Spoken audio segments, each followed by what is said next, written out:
Hi, everyone. Welcome to a new episode of the Anywhere Uni live podcast. Tonight, I'm very, very happy to be with my friend Denise. Denise is Director of International Admission at UCR, University College Roosevelt in the Netherlands.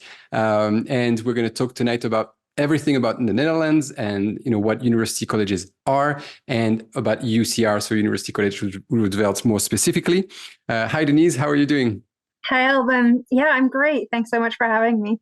I know it's lovely to see you. We've known each other for a few years with Denise, but it's going to be good to dive into very specific questions because students are very interested by the Netherlands more and more. Every year we see international students looking into that direction, and the Netherlands can get a bit confusing when we look at all the different types of institutions that exist there. There's not just one kind of university. So I think it's going to be very helpful for our students to understand better what the differences are between these different types of universities.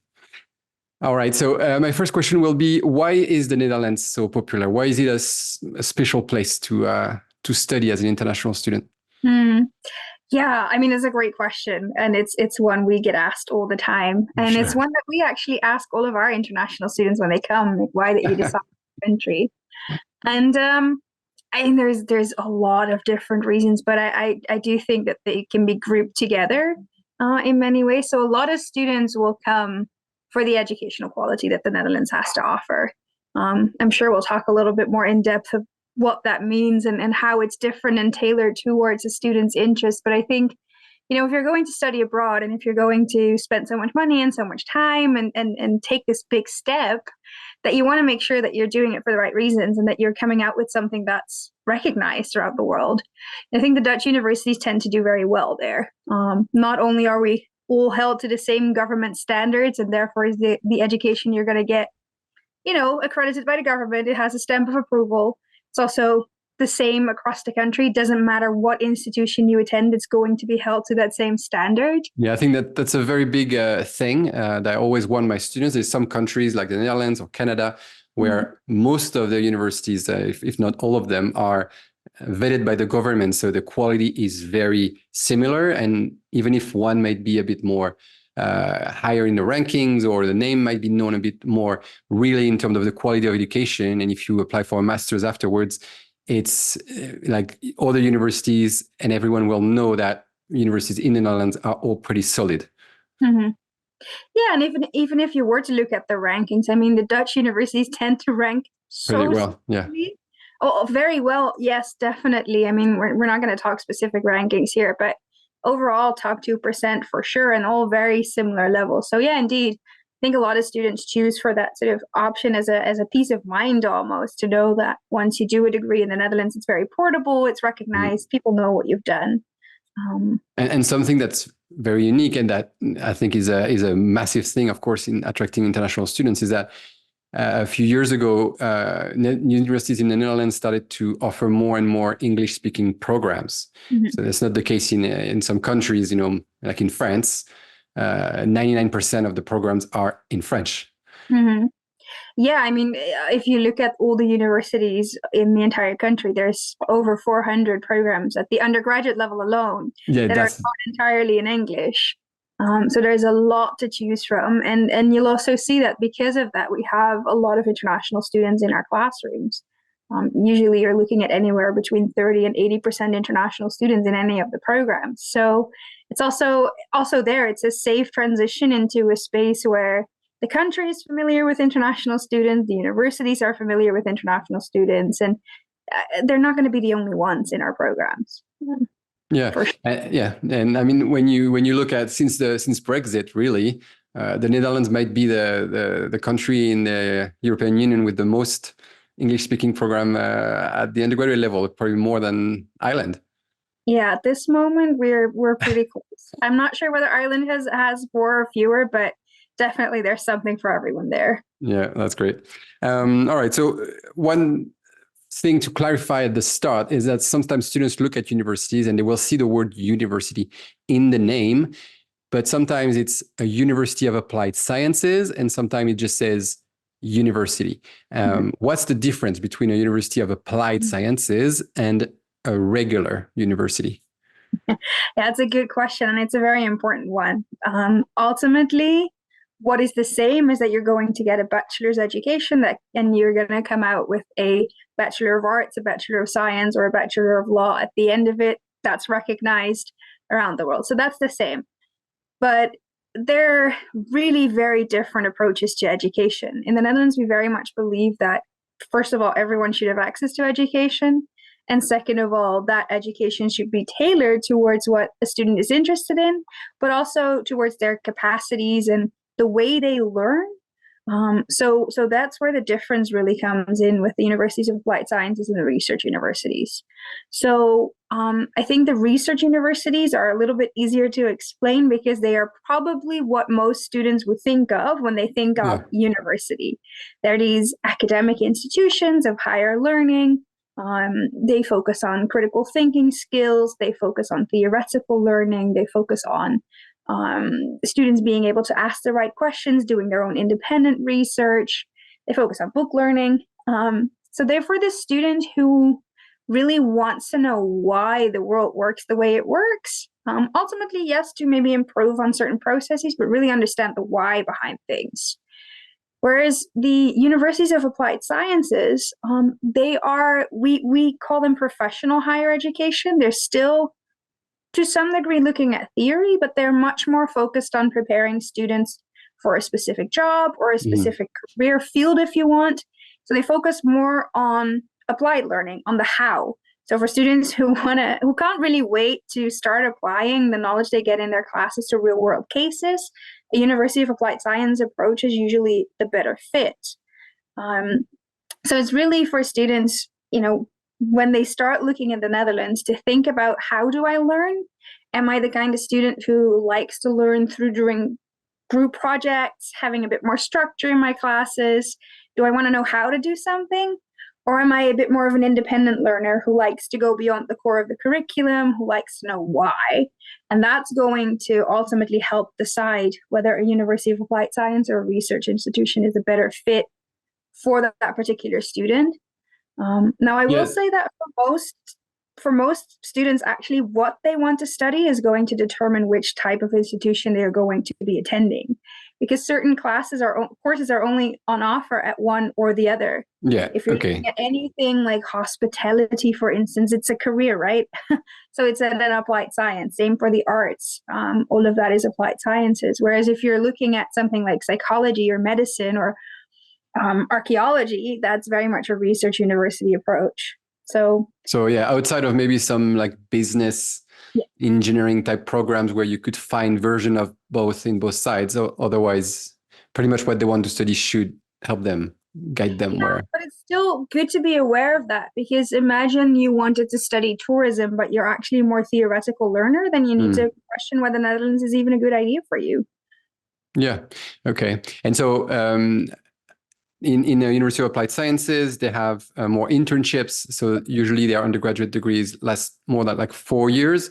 And most of them probably tend to work right after. When with a bachelor from a research universities, do you even have any internships? It's possible, but it's not integrated into the curriculum as much as it is as an applied science. And it's usually on the student to then make sure that works into their curriculum. Okay. And then, so I guess if students start thinking, I know I want to do a master's degree afterwards, or I want to get into research or go to a master's or PhD level, that would be research universities. Correct. Okay, yes. Great. And so that's one thing that's clear. But now we hear sometimes about university colleges, and you know all about it. And also, I'm just going to mention it here because so we have everything. And also the TU. Technological University, like TU Delft, TU Eindhoven. And so TU is it a University of Applied Science? No, it's not. It's not. The TUs are the technical research universities. So there's engineering style programs at universities of applied sciences for sure, but there's 4 research universities in the country that are technical universities, and they focus on technical studies. more advanced usually than what you would find at a University of Applied Sciences. So if you're after aerospace engineering, automotive engineering, these kinds of courses, they tend to be at a research university. They're still practical, but it's just the different. It's an hybrid. The different student that would be doing engineering at one or the other. But if you're looking for engineering in the Netherlands and want to do that at a research university, 9 times out of 10, that is going to be a TU, a technical university. Yes. And so what about the university colleges? What are those? Yeah, they are, there's about 10, 11 of them, and they are a subset of research university programs. So the diploma is going to be a research university. The type of student that will thrive in them is going to be a research university type student, but they differ from regular research university programs in 2 very particular ways. One is the educational program, and the other one is the setup of the colleges. So if you look at the educational setup, they are modeled after the United States liberal arts and science programs. So for most university programs in the Netherlands, you need to know exactly what you want to study before you start, because you're going to be applying for either an economics program or a chemistry program or what have you program. And it's usually the case you're going to study everywhere in Europe, right? Exactly. It's very much the European way. There's some elective space in all these programs, sure, but your curriculum is very structured and tends to be somewhat monodisciplinary, which is great if you know what you want, and it happens to fit within, one discipline. But that's not the case for many students. So the liberal arts, the idea that you can explore different options, that you can create combinations between different disciplines, it's something that's very, very common in the US, but doesn't exist much in Europe. But that's where the liberal arts and science programs at the university colleges come in. So they teach according to that model where there's some flexibility, there's some trying before coming up with a specialization. And of course, it's going to vary from college to college, the level of flexibility and the number of different disciplines that can be combined. But the idea is that it's a multi and interdisciplinary program that is somewhat tailored towards the student's needs, I guess. So are you still like attached to like a faculty of arts or faculty of science, or are you just a student of the university college and have access to both? Every university college has both scientific course and more social science humanity courses? That's a bit of an interesting question, because some universities are attached to specific faculties, some are not.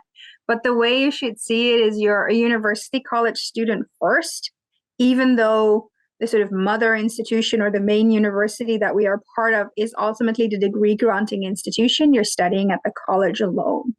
And that's also where the sort of the second difference with the main programs comes in. That's the setup. So the colleges are also modeled after the colleges as you would find them at UK universities, right? The small scale communities that are both academic and social in nature. So the university colleges, they tend to have between 300 and 900 students overall. They teach exclusively in small scale classes, so they don't do the big lecture halls, 20, 25 students at most, for a very interactive learning environment. And a lot of them will offer campus housing. Not all, but a lot of them do, because they want to facilitate that sort of synergy between what you're doing in your classes as well as what you're doing outside of your classes, to help you obviously grow as an academic, but also grow as a functioning human adult in society and be able to engage with different people. So that those two things, academically and sort of setup, I think, are what make the university colleges unique. Yeah, I think very similar to what we can find at Oxford, Cambridge, Durham. University of Toronto also has colleges like that. So it's quite a unique experience. I was talking to one of my ex-students that is now just graduated from the University of Amsterdam, and talking about the start and the big classes and making friends and all that. I think I'm going to try to get together with a student that has done a university college to see the difference, because I'm sure it's very, very different. How fast you make friends, how you connect and find your community in a university college must be much easier. It's facilitated.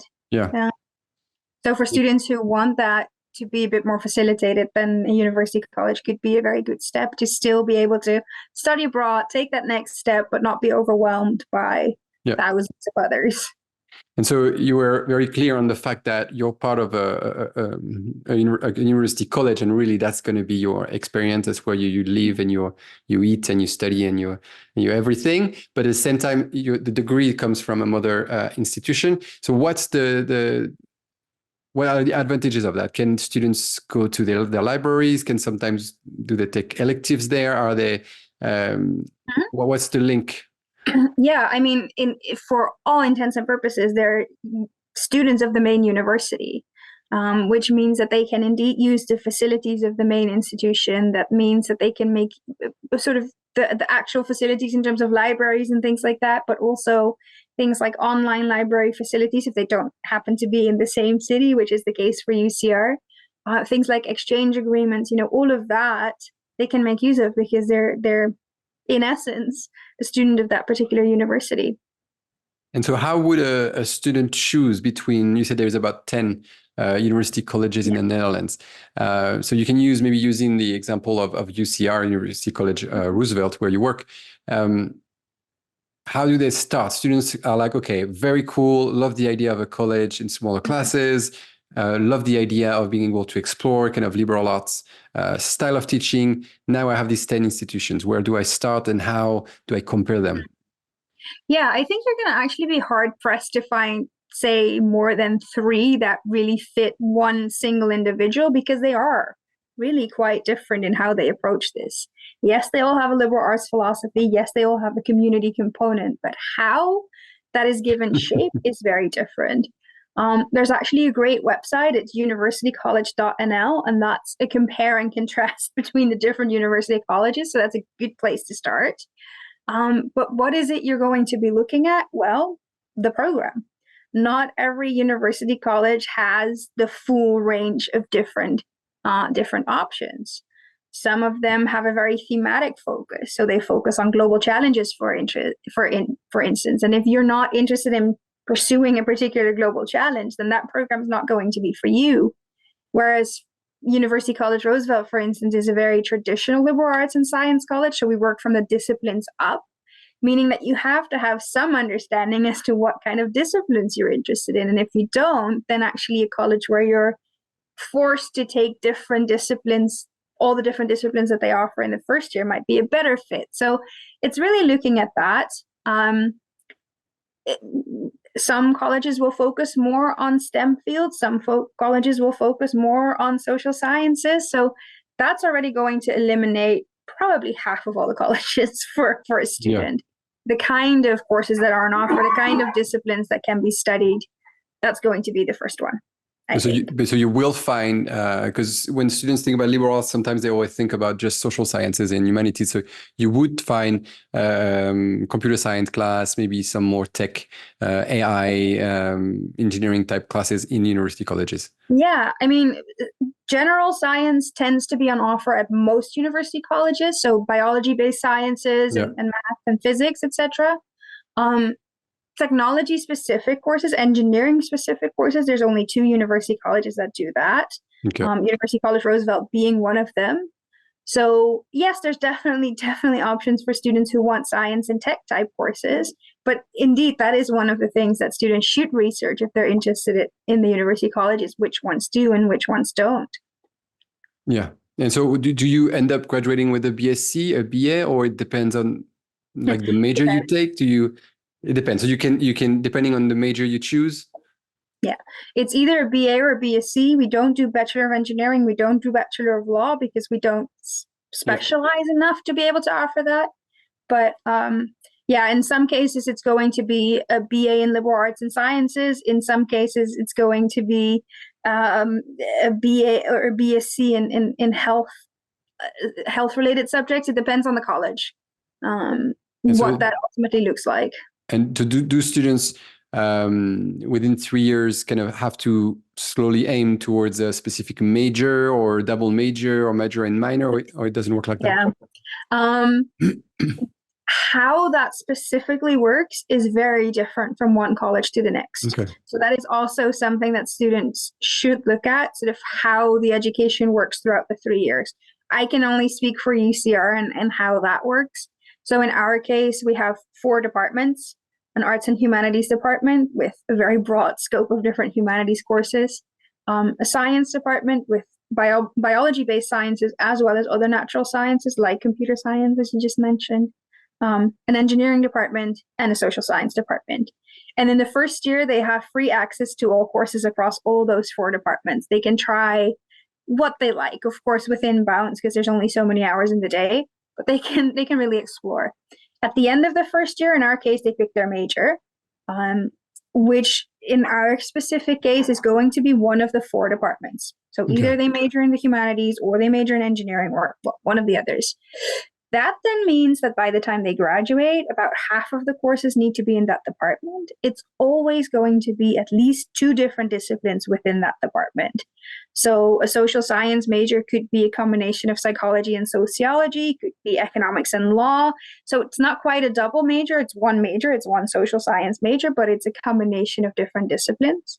They can still minor outside of that too. So they keep about 35 to 40% of their classes that don't have to be major or graduation requirement specific, that they can do whatever else they want. All right. So would you say that most of your students continue to further studies after the bachelor degree? Yes. Yes. If not all of them. So it's really not more of a... Not necessarily all, no? but the majority will. Yeah. Yeah. All right. That's more the perspective. Okay. So what about a quick word on social life at university colleges? Do students... we already mentioned that it's probably easier to find your friends and make that smaller, neat community. Would you say that the social life is very much within the university college, or are they still getting out and meeting all the students from outside? I think that's another thing to research from college to college, because it's going to again be different. I mean, my college is about 2 hours away from our mother institution, so within our college, it's very much the college life. Of course, we also have a University of Applied Science in town, so there are some events and some things that happen in collaboration with the University of Applied Sciences. Some students will join local sports clubs, for instance, so that definitely still happens. But it's obviously a lot harder to get engaged with anything that happens with the institution. Whereas at, say, Tilburg University College, they're right on the same campus. It's a very different experience. So that's another thing that students should really look at. Do you want to have more that standalone college vibe? Do you want to be integrated into the main campus? It's going to make a different experience out of the university college experience. I do think, though, that if you look at the type of students that are attracted by the colleges, they tend to be the ones who are really invested in everything they do. Obviously, academically, because the programs are quite tough. They are the honors programs of the universities for students who like to learn. But they're invested also in their social life. So you do see that even though these colleges are small, like mine, 600 students, there's so many different student initiatives and so many different things that are going on campus, that you'll be hard-pressed to not be able to find something that you would want to do. Yeah, so that was my next question. What's the student population like?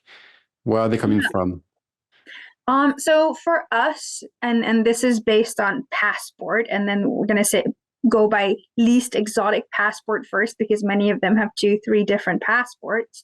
I'm going to say about 35 to 40% is Dutch for us. Then some 40% is European, and then the remainder of the students are non-European. We have about 60, 65 different nationalities on campus, so you're very quickly going into single digits when you're looking at different nationalities.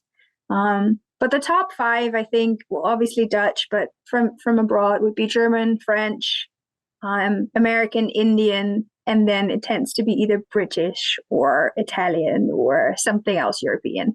Okay. And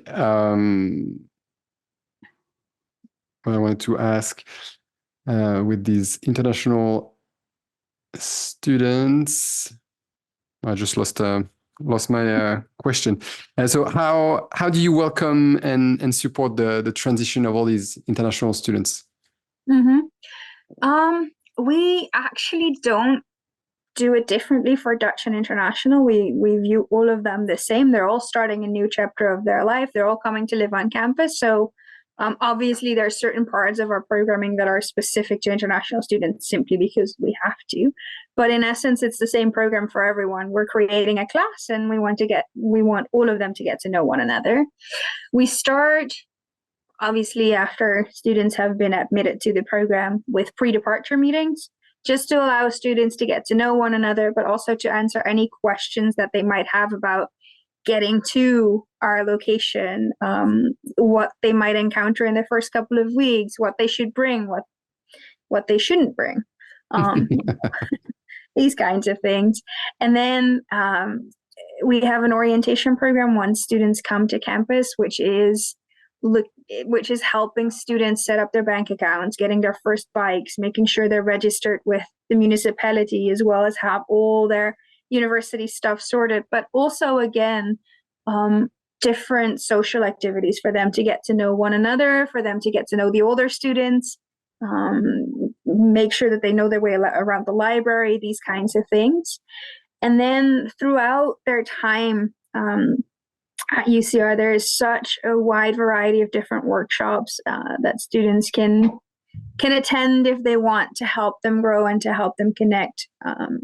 Again, so that doesn't stop. It's not something that we only do for students when they just arrive, but something that we continuously strive to do is to bring them together around different topics or with different workshops to make sure that is a continued path of growth, I would say. So at UCR, every class is taught in English. There's no Dutch. Yes. Okay. And is it the same at every university college? All the university colleges are exclusively English taught programs. Yeah. Okay. All right. And so the bike thing is not a legend then. They need to get a bike.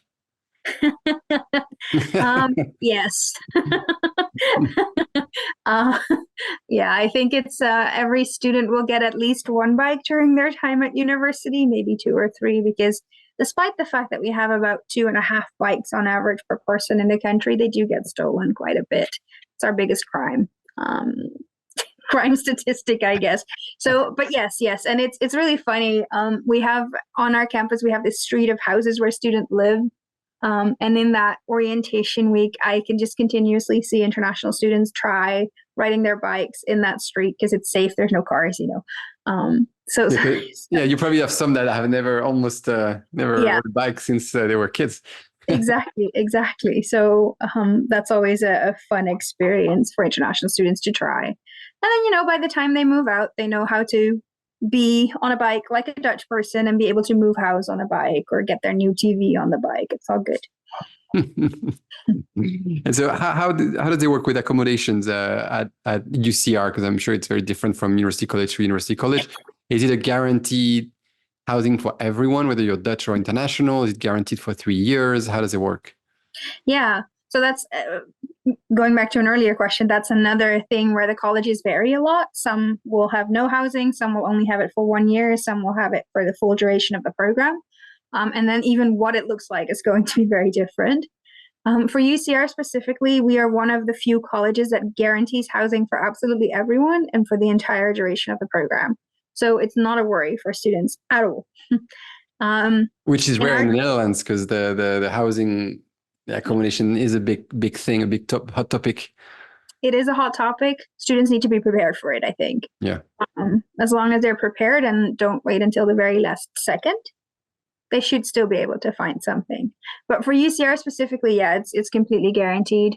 We're not an American style residential campus, so it's not like you see in the movies.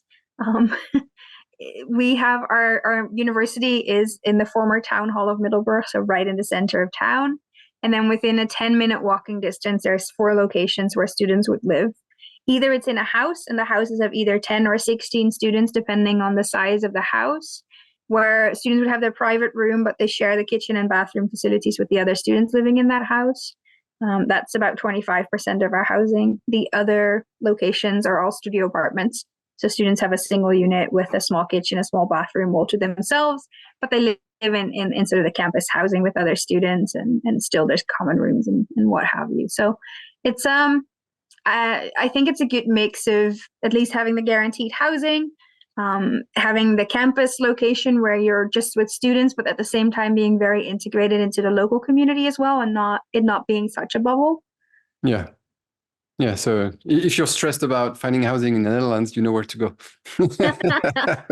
Fair, although it should never be the only reason to apply to the university. No, definitely, definitely not. And so, how do you allocate students to their housing? Can they choose the type of housing they want? It's first come, first serve, and Okay. students can indeed indicate their preferences. So they first go through the academic application process, which is rolling. So between October 1st and May 1st, students can apply. As soon as they're admitted into the program and they accept our offer, that's when they can register for housing, and that's when they can state their preferences, whether they want communal or not, bigger room, smaller room, what have you. Housing is then allocated by our housing agency. In May, approximately, students will get to know their rooms. Should they wish to change location, that's something that's possible during our larger break, so over winter or over summer when we have graduating students and therefore rooms opening up. Mm-hmm. But generally speaking, we see that students, well, first and foremost, the majority actually get their first pick. But even those who end up in a housing location they didn't choose end up loving it so much that they stay. We rarely see students move between campus locations, actually. Okay, cool. And so that's a nice transition. You talked about the deadlines, the fact that the application process when you're in grade 12 and your final year of high school opens up on October 1st, and then you can submit all the way to May 1st. That's quite a long period of application. What would be your, could you walk us through in not in details, but just what are the steps to apply? When would you advise students to apply, and how does it work? Sure. So there's really two steps to an application. One is registering in the national database in the Netherlands in StudyLink. And then the second is submitting the application with all the documents in our online portal. The things we would be looking for are transcript. So we want to see transcript of grades, how you're doing in school. From grade 9, grade... Last two grades is usually sufficient. Last 2 years, so that would be the grade 11, grade 12 would be sufficient? Yes. For admission purposes, that is fine. Yeah. Proof of English proficiency is part of it too. So an IELTS, a TOEFL, or a Cambridge exam, we're looking for C1 level. Okay. Do you accept Duolingo? None of the Dutch universities do. Okay. Not yet, or? It's a national discussion. Let's leave it at that. Okay. In any case, those are sort of the two standard documents that we need from every student. Beyond that, we're looking for a motivation letter. We want to get to know you. We want to make sure that you fit our educational model, our classes, and also our social community. Then we need... In that motivation letter, do you need to come up with a bit of a plan of these are the courses I'm kind of interested in, I'm looking at, or... it would be nice to know what gets you excited. If I see an application that's really all over the place, that's kind of, it's not a red flag, but definitely orange to talk about, because then choice can be too overwhelming at some point too. Yeah. So some understanding of what you want to study or why you see connections between certain courses and you would be interested in pursuing those would be useful. Absolutely. Yeah, it's okay not to know exactly what you want to do, but you want the students to kind of reflect on their interests, what they're curious about, and connect that to what you're offering, so you can see a bit of a... Yeah, absolutely. Okay. So that's another document. Then we're looking for reference letters. Between 1 and 3, it can be a teacher, it can be a counselor, but someone who knows the student in the school environment and can reflect on how the student behaves in class and towards their peers and what have you. Students don't actually upload those reference letters. They just give us the contact information for their referees, because the letters get uploaded in a sort of separate much better. Thank you for doing that. Believe me, it saves me a lot of work too. Yes. Yeah, and that's really sort of the application that gets submitted online. Then we do a first review. We look at whether a student is admissible based on our admissions criteria. So that would be the transcript and the English proficiency.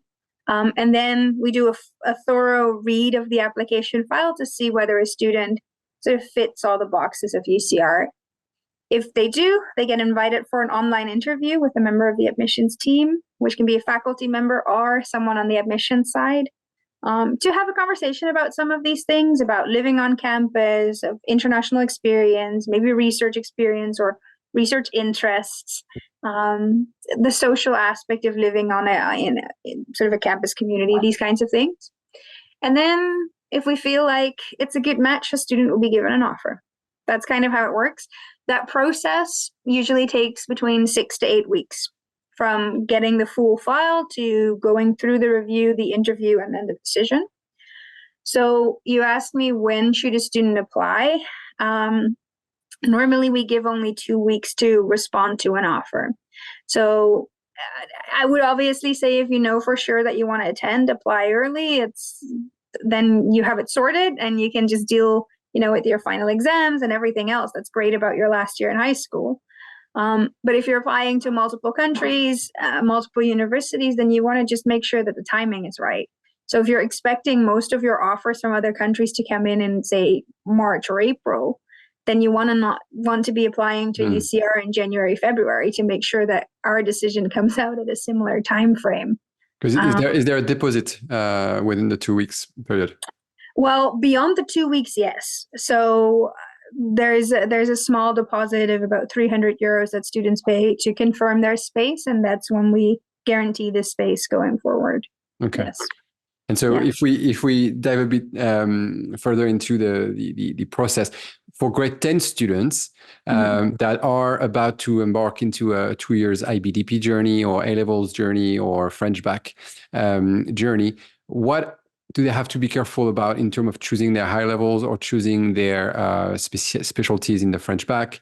Is there specific subjects that they have to take in the Netherlands or for university colleges? Yeah, this is going to be hugely different depending on what a student is looking at studying.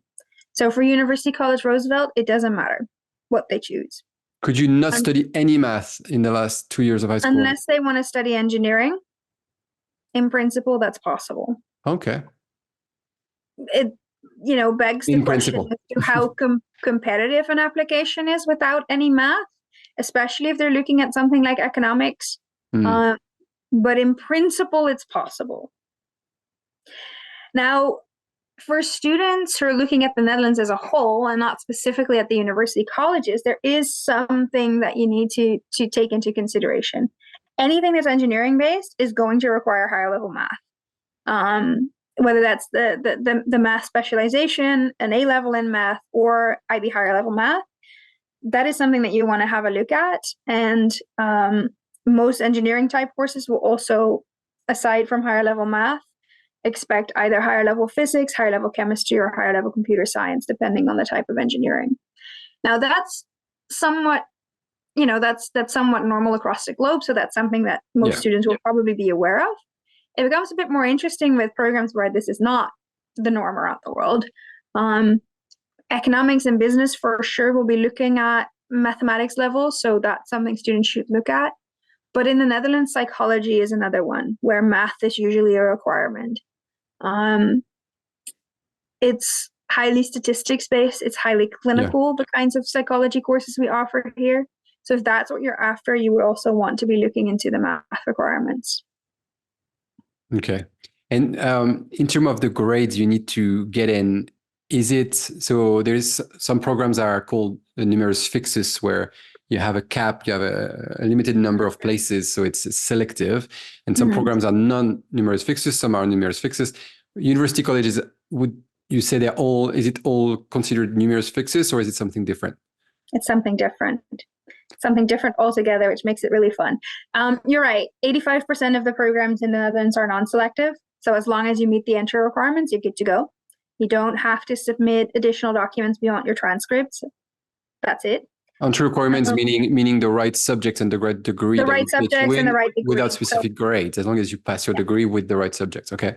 Yeah, in some cases there are grade requirements. So A levels, for instance, have grade requirements, but they're relatively manageable. But in essence, yes, that's it. As long as you meet the entry requirements with the right credential, the right kind of courses, and in some cases the right grades, you're good to go. There's 3 different types of selective programs, but there's only 15% of programs across the country that fall within one of these categories. Okay. One is very simple and very straightforward. Talent-based programs. If you're going to a dance academy or a music conservatory or an art program, obviously just having the credentials is not enough. You need that cultivated skill or talent. So that's a selective procedure, whether it's portfolio review or auditions or what have you. That's one of them. The other one that you mentioned is numerous fixes. Numerous fixes it's in the name, right? It's a fixed number of seats. There's just too many students who want to study these types of programs, either for us in our universities to facilitate the number of students, or even looking ahead, there's just not enough jobs in the job market. Okay. So usually popular programs like computer science, economics, psychology will... Psychology, medicine, international business administrations are the biggest ones in the Netherlands. There's a few more, but those would be the main ones. But you can't do medicine in English in the Netherlands. It's a very difficult conversation, Alban. I'm not sure that we have enough time to cover all of that today. Okay, yeah, that's different topic. Yeah, different topic altogether, but we can come back to it if we have some time. But no, so the numerous fixes ones, they have a bit more of a standardized procedure where students can only apply up to 2 numerous fixes programs. They have to apply by January 15th. And rather than communicating a yes or no, universities will communicate a ranking. So they, on their websites, will have exactly how they do the selection, because that will differ from numerous fixes program to numerous fixes program. But the selection is communicated in a rank number. So if a university has 600 places, number 1 through 600 are theoretically in, and number 601 plus is technically a wait list. But that works a little bit differently than in some other countries, so students sometimes get confused. But that's really just for the most popular programs across the country. The third option of selection, and that's where the university colleges actually fit in, is what we call small-scale and intensive programs. So programs that have small-scale classes, that have a bit more holistic approach to education, so they include the extracurricular aspect and all of that as part of the educational philosophy. They tend to have, really good student-faculty ratios, these kinds of things. So university colleges and hotel schools, realistically, they're looking for a very specific type of student to fit within that academic and social community. So they can also select students. The selection at these types of programs is a bit more similar to what most students would also be experiencing if they're applying to a US institution. So it can be lots of different ways of selecting again, but it will just be a yes, no, or in some cases a wait list. So and that's where the university colleges fall. So you could apply to 2 numerous fixes programs and 2 university colleges? Yes. Okay. Yes, absolutely. 4 choices maximum, right? At any given time, yes. But if one of the applications happens to be unsuccessful, then students can remove them from StudyLink and add another one if it's still before the deadline. All right, that's a good tip. And in terms of the grades, in some countries, it's very easy for students to know what the grades are. In Canada, they will tell you, in terms of your transcript, we need these kind of grades. In the UK, they will say at the final exam, we want these kind of grades, and you receive a conditional offer. How high is the bar in the Netherlands? Is it more based on the final exam? Is it more based on transcript? Is it both? It's based on the diploma. It's not actually usually based on grades. We have a very interesting system in the Netherlands where, like I said before, we have this idea that education should be tailored towards a student's skill set and interests. And you see that with the applied sciences and the research universities, but we actually already have that in high school, where there's different streams of high school, and they prepare students differently. So what we do with an international diploma is compare to our high school streams and see where it lands. So does it give normally access to a University of Applied Science? Does it normally give access to a research university? Which means that the majority of of programs, if a student is doing a full IB diploma, if the student is doing the French baccalaureate, if the student is doing the European baccalaureate, the Abitur, the Swiss Matura, what else do we have? A levels. Well, A levels are actually great requirements, so that's a tricky one. But generally speaking, as long as they pass that diploma, they've done a high school career that is rigorous enough that it should prepare them to be successful in our programs. We like to give students a chance rather than, have selection at the gate. But they hit the ground running at Dutch universities. They start working hard in the first year, and they have to prove themselves throughout the first year. So if they don't pass enough of their courses in the first year, they're out, which is a very different way. That's called the BSA, right? The Binding Study Advice? Yes, binding study advice indeed, which not an advice, very much binding indeed. If they don't pass their courses, they're out. But that means that the entry requirements that you're going to find for Dutch universities are usually lower than what you might find in other places that are of a very similar level. So sometimes that scares students. That sometimes exactly that shocks students. They're like, oh, if the level is not that high, it means it's not a good university. And I always tell them it's kind of a two-step selection process. They have a bit of a filter here to make sure you have the right subjects and you're doing well enough in your courses, but they want to give you a chance. But then that first year, what is it? Like a binding study advice? Is it like 10, 15, 20% of the students in first year that might not make it? That's hard to say. It depends on the program. Something like economics students sometimes don't understand how much math is involved, so that tends to have higher levels of dropout. The programs that can be a bit more selective already at the gate tend to have lower dropout. So it's going to vary from program to program, but anywhere between, say, 0 and 50%. Would you say university colleges you have a higher success rate than because of the small classes maybe compared to other? It's not only the small classes. Yes, definitely it helps. It's also helping that students can pick their own classes and sort of can decide what they want and change direction within the program. But it's also because we select our students. We are among the few programs that can do that. So it's already a better is not the right word, but a more suitable intake for the kind of education we offer. So obviously the success rate is going to be higher than if we were to just take anyone. Yeah, makes sense. All right. So one last topic on the tuition fees. How does it work? Do you have to be a resident in the Netherlands? Is it based on your passport? What is there different fee categories for students? Yeah. So anyone who has a European passport, doesn't matter where they live, but European passport pays European fees. Those are, generally speaking, set by the government and they're subsidized by the government. That means that for any program, a European student will pay about 2,500 euros per year. There's a few exceptions. Yeah, it's a very affordable option for sure. The one group of universities that's a bit different is those small scale and intensive programs. So again, the hotel schools and the university colleges, they can have slightly higher fees for European students to be able to facilitate that small scale, but still having the broad option of courses available. So you'll find that the university colleges, they are between 2,500 and about 5,000 euros per year for European students. So it's still extremely manageable. But that is something that students should keep in mind. Now, for students who do not have a European passport, they pay fees that are set by the institution. So they're not subsidized by the government. They're also not set by the government. We still have to justify every single euro we ask for. So it's still a very competitive rate. Yeah, no, of course. You'll find that the fees there differ from about 6,000 a year to about 18,000 a year, with the majority being somewhere around 12,000. The one big exception there is medicine. For non-European students, that's going to be 35,000 euros a year. But again, we already mentioned it's tricky in the Netherlands. There's only about 150 spots. So yeah, I've never sent a student. I wouldn't necessarily recommend it. Yeah. So yeah, that's kind of the tuition fees. If you're looking at living costs, because that's just tuition fees, right? Living costs, hugely dependent on where you're going to be living in the country, and sort of your lifestyle, obviously, but anywhere between 800 and say 1,400 euros a month Yeah, It's it's going quite to high. cover rent, food, insurance, everything. Okay.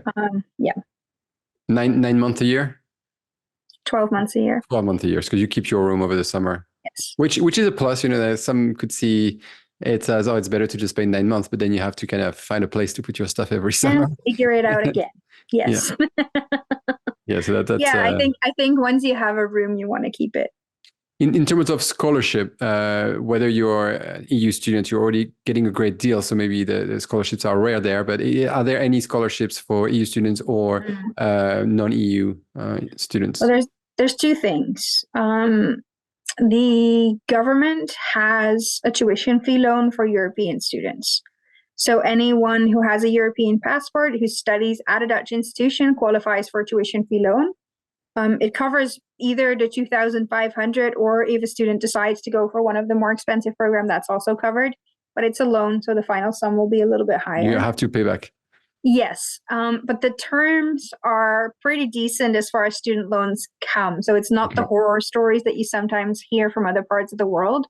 Students have 30 years to pay it back, and they don't start paying back until 2 years after graduation, and then it's according to means. So it's very, very reasonable. So for European students who need that, that's available.